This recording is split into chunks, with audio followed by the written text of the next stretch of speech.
नमस्कार, आप देख रहे हैं आवाज आप पर, आपके साथ है एमएस परदेसी। अभी हम धड़ा पंचायत के बिहार पंचायत भवन में है। जी हाँ, 1 महीना पहले से ये बोला गया सहयोग शिविर यहाँ लगाने को, लेकिन सवाल ये बनता है कि जनता की जो परेशानी है क्या 1 दिन में खत्म हो जाएगी, क्या 1 महीने में खत्म हो जाएगी? क्या जनता समझ पा रही है कि हमें करना क्या है? ये सारा मामला है जिसको कि अभी तक जनता नहीं समझ रही है। जनता चाहती है हम आए, मेरा काम हो जाए, कागज पत्र नहीं देना है, कोई भी डॉक्यूमेंट नहीं देना है, लेकिन कमुआ हो जाए, ये आस लगा के सहयोग शिविर में पहुंचता है। लेकिन सवाल बनता है कि 1 दिन में क्या कर सकता है यहाँ के पदाधिकारीगण। बहुत सारी बातें हैं जिसे हम बता नहीं सकते हैं, बहुत सारी ऐसी महिलाएं हैं जिसे पता नहीं कि हमें, ये सारी समस्याएं हैं जिससे लोग अनभिज्ञ है और लोगों को ये पता नहीं कि मेरा काम किस तरीके से होगा। यहाँ क्या कहीं भी सहयोग शिविर लगती है तो उस सहयोग शिविर में यही प्रॉब्लम होती है। देखते हैं यहाँ के पदाधिकारीगण क्या कह रहे हैं, आप भी सुनिए, आप भी इस बात को समझिए।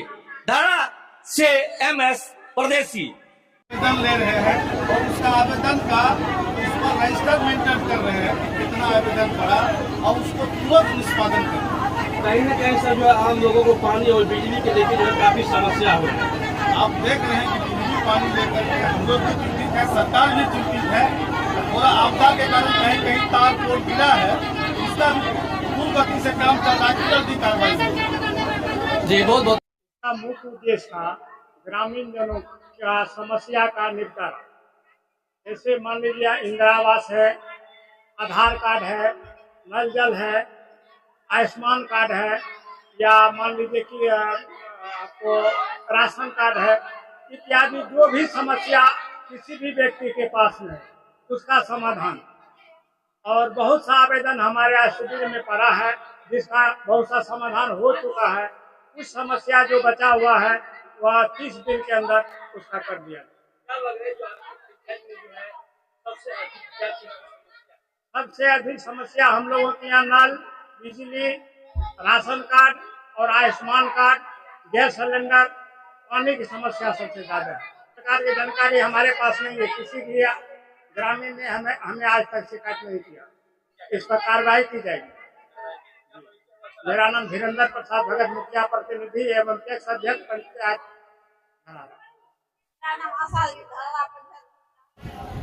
आज सहयोग शिविर जो वर्तमान सरकार की एक महत्वाकांक्षी शिविर योजना में से एक है, इस शिविर में उपस्थित माननीय सत्तारूढ़ दल के विधायक, उपस्थित अनुमंडल स्तर के पदाधिकारीगण, प्रखंड स्तर के पदाधिकारीगण, यहाँ के माननीय मुखिया जी, सरपंच साहब, सभी जनप्रतिनिधिगण, इस पंचायत के सभी गणमान्य व्यक्ति, प्रिंट और मीडिया के सभी बंधु सब, आप सभी का हार्दिक स्वागत और अभिनंदन है।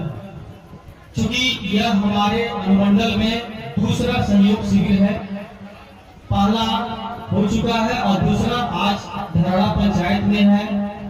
ये शिविर हर माह के प्रथम और तीसरे सप्ताह में आयोजित किया जाता है और अगला शिविर महादेवपुर पंचायत में है 16 तारीख को। इसी माह के तीसरे सप्ताह 16 तारीख को प्रस्तावित है। अब इस शिविर में आपको जानना है कि आप इसका अधिक से अधिक कैसे लाभ उठा सकते हैं।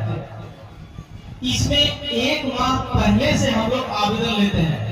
अभी जितने भी विभाग के पदाधिकारीगण और भी समय के अभाव के कारण नहीं आपको बोल पाए, एड्रेस नहीं कर पाए, सभी के द्वारा आपका आवेदन लिया जाता है, उसको सहयोग पोर्टल पर डाला जाता है। जैसे आपका राशन कार्ड नहीं बन रहा हो, मनरेगा का जॉब कार्ड नहीं बन रहा हो, आयुष्मान कार्ड नहीं बन रहा हो, या आपको पीएमएवाई आवास योजना का लाभ नहीं मिला हो, या शौचालय आप बना चुके हैं आपको पेमेंट नहीं मिला हो, आपका दाखिल खारिज नहीं हुआ हो, परिमार्जन नहीं हुआ हो, नाभि में कोई समस्या आ रही हो, थाना से संबंधित कोई समस्या आ रही हो, अर्थात सरकार के अधीन जितनी विभाग है सभी का आवेदन आप दे सकते हैं।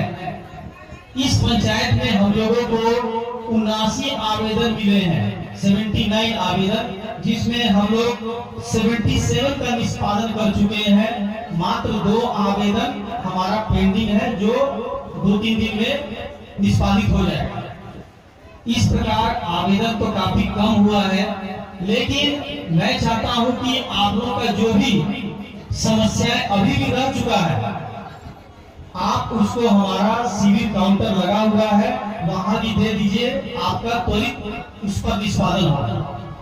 इस शिविर का मुख्य उद्देश्य है कि जैसे पहले हम लोग सरकार आपके द्वारा कार्यक्रम करते थे, इसका भी वही है कि पूरे विभाग के पदाधिकारी आपके पंचायत में आएंगे और जो भी आपकी समस्या है हम लोग उसको 1 माह पूर्व से लिए गए आवेदन का निष्पादन करेंगे। आज सिर्फ हम अपनी उपलब्धि आपको बताएंगे कि हमने इतना आवेदन प्राप्त किया और इतना उसका डिस्पोजल हो गया। इतना लंबित है, 2-3 दिन में या अगले 1 सप्ताह में खत्म कर देंगे। तो आप सभी को भी अब इस शिविर से अब अवगत हो गए हैं ना।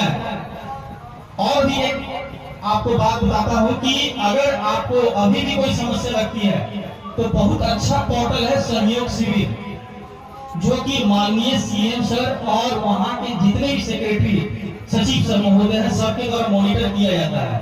और इसका टाइमलाइन के अंदर हम लोग को काम करना है। 10 दिन, 20 दिन, 30 दिन, 30 दिन से ज्यादा नहीं जाएगा ये कोई भी किसी का भी लंबित आवेदन, और नहीं तो संबंधित विभाग को ये बताना पड़ेगा कि क्यों उसका आवेदन पर कार्यवाही नहीं हुआ है। तो आप लोग अधिक से अधिक इस सहयोग शिविर का लाभ उठाइए। और बाकी सब तो हर विभाग के पदाधिकारी अपनी अपनी योजना के बारे में आपको बता चुके हैं। अगला सहयोग शिविर हम लोग का महादेवपुर पंचायत में है, तो उसमें भी मैं सभी प्रखंड वासी से अपील करता हूं कि वे अपना आवेदन हर विभाग का वहां समर्पित करें और हम लोग उस पर त्वरित कार्रवाई करें। इन्हीं सभी बातों के साथ मैं अपनी वाणी को विराम देता हूं। धन्यवाद।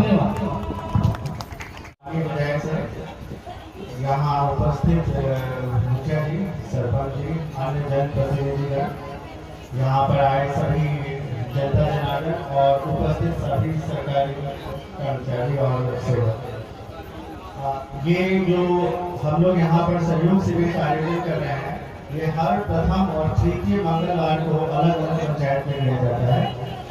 इसका मुख्य उद्देश्य है कि पूरा सरकारी तंत्र आपकी सहायता के लिए आपके द्वार पर आए और आपको किसी प्रकार की कोई समस्या हो उसका निराकरण करें। यहाँ पर नौकरी करते करते मुझे जो बात समझ में आई है, पुलिस से आपकी जो अपेक्षाएं हैं यहाँ पर या जिस प्रकार की दिक्कतें लोगों को यहाँ की जनता को आ रही है, मैं वहीं पर डायरेक्ट मुद्दों की बात पर आता हूँ। अगर पुलिस से जो आप लोगों को सबसे ज्यादा जरूरत, जो मुझे ऐसा प्रतीत हुआ महसूस होता है, वो कई बार जमीन के विवाद को लेकर होता है। तो इसमें एक चीज स्थिति स्पष्ट है कि कभी भी अगर आपको फसल काटने को लेकर, जोतने के कारण अगर किसी प्रकार का विवाद होता है, क्योंकि ये सबको पता है विवाद एक दिन का नहीं है, काफी दिन का रहता है, परिवार की जमीन रहती है, भाई बहन का जमीन का मामला रहता है। इसके लिए साथ साथ उचित व्यवस्था कर दी गई है। जमीन का कोई भी मामला हो, शनिवार को अंचल कार्यालय, पुलिस कार्यालय नहीं, से ध्यान से सुनिए, क्योंकि फाइनली आप आवेदन लेकर आएंगे तो फाइनली आपको अंचल कार्यालय ही भेजा जाएगा। हर शनिवार को अंचल कार्यालय में अंचल अधिकारी के साथ वहाँ के स्थानीय थाना के थानाध्यक्ष बैठते हैं और आपके जमीन का जो भी विवाद होगा उसका निराकरण वहीं से होगा। तो अगर आप इस पहली व्यवस्था जो बनाई गई है इसको फॉलो करेंगे तो आपका एक बहुत बड़ा टेंशन दूर हो जाएगा। दूसरी चीज, यहाँ पे नौकरी करते करते मुझे रोजगार समझ में आई है, जिसके लिए कई लोग मेरे ऑफिस जाते हैं, वो है कि बच्चों पर किसी का नियंत्रण है नहीं। तो यहाँ पे कई बार इस बात देखने को मिलता है कि एक बालक एक बालिका, दोनों टीनेजर एज के होते हैं, कम उम्र के होते हैं, वो एक दूसरे को पसंद करने लग जाते हैं और शादी के लिए कभी इधर भाग गए कभी उधर भाग गए। कभी घर पे ही लेकर आते हैं, तो आपको उसी समय तत्क्षण समझाना है कि बेटा या बेटी आप जो कर रहे हो गलत कर रहे हो और उनको वापस कर देना। अगर आपके मन में ये भावना है, हो सके कि कुछ साल पहले, बहुत साल पहले जब आपकी शादी हो, उस जमाने में शायद चलता हो कि कम उम्र में शादियां होती, लेकिन आज के वक्त में कम उम्र में शादी कानूनन अपराध है और ये काफी बड़ा अपराध माना जाता है।